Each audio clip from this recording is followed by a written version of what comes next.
رائے راجو ایک بہت بڑا ہندو جادوگر تھا۔ لوگ اسے اپنے جانوروں کا دودھ دیا کرتے تھے، اور اگر کوئی اسے دودھ کا نذرانہ پیش نہ کرتا تو وہ اس کے جانوروں پر ایسا جادو کرتا تھا کہ جانوروں کے تھنوں سے دودھ کی بجائے خون آنے لگتا تھا۔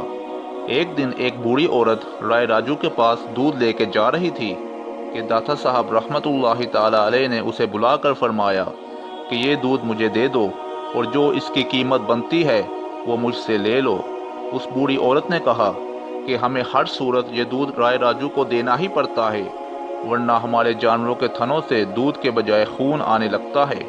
اس پر داتا صاحب نے مسکرا کر فرمایا کہ اگر تم یہ دودھ مجھے دے دو تو تمہارے جانوروں کا دودھ پہلے سے کہیں زیادہ بڑھ جائے گا۔ یہ سنتے ہی اس عورت نے داتا صاحب کو دودھ پیش کر دیا۔ جب وہ عورت گھر گئی تو یہ دیکھ کر اس کی حیرت کی انتہا نہ رہی کہ اس کے جانوروں میں اس قدر دودھ تھا کہ تمام برتن بھر جانے کے باوجود بھی ان کے تھنوں سے دودھ ختم نہیں ہو رہا تھا۔ جب داتا صاحب کی یہ زندہ کرامت لوگوں میں عام ہوئی تو گرد و نواح سے لوگ دودھ کا نذرانہ لے کر آپ رحمت اللہ تعالی علیہ کی خدمت میں حاضر ہونے لگے۔ دوسری طرف رائے راجو یہ ماجرا دیکھ کر آگ بگولا ہو رہا تھا۔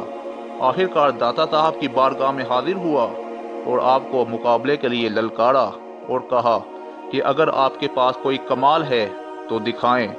داتا صاحب نے فرمایا کہ میں کوئی جادوگر نہیں ہوں، میں تو اللہ کا ایک عاجز بندہ ہوں۔ ہاں، اگر تمہارے پاس کوئی کمال ہے تو تم دکھاؤ۔ یہ سنتے ہی رائے راجو اپنے جادو کے زور پر ہوا میں اڑنے لگا۔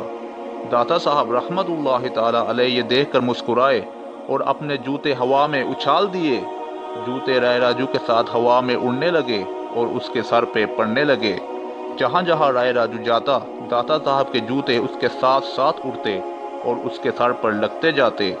داتا صاحب رحمت اللہ تعالی علیہ کی یہ کرامت دیکھ کر رائے راجو بہت متاثر ہوا اور آپ رحمت اللہ تعالی علیہ کے قدموں میں گر گیا اور کلمہ پڑھ کر مسلمان ہو گیا۔ آج بھی رائے راجو کی اولاد داتا صاحب کی درگاہ کی خدمت کر رہی ہے۔ تو دوستو، یہ ہوتی ہے اللہ والوں کی شان۔ اللہ پاک ہمیں بھی اولیاء اللہ کے نقش قدم پر چلنے کی توفیق بخشے۔ آمین یا رب العالمین۔